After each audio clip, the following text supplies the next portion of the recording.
Gobi fry, phool gobi fry. మంచిగా first కొంచెం నూనెలో షాజీరా వేసి ఆ తర్వాత గోబీ వేసి కొంచెం మంచిగా ఫ్రై అయ్యేదాకా ఉంచి మంచిగా ఇప్పుడు నూనెలో ఫ్రై అయిపోయింది కదా, చూస్తున్నారు కదా. కొంచెం లైట్గా మిరియాల పొడి వేసి పసుపు వేసి తగినంత ఉప్పు కారం వేసుకుంటే టేస్టీ గోబీ ఫ్రై రెడీ అయిపోతుంది. మీరు కూడా ఒకసారి ట్రై చేయండి. Thanks for watching. మా ఛానల్ను సబ్స్క్రైబ్ చేయండి, షేర్ చేయండి, లైక్ చేయండి.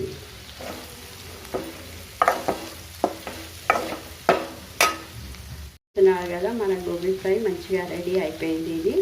ఇది చపాతీలకైనా బాగుంటుంది, పప్పంచుకైనా బాగుంటుంది, అన్నంతో రోటీతో చాలా బాగుంటుంది.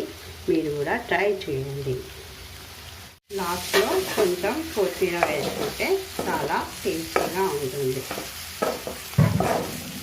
ఇలా కొత్తిమీర వేసి కలిపేసి కాస్త వేసుకుంటే మంచి ఫ్లేవర్ వస్తుంది, కొత్తిమీర ఫ్లేవర్.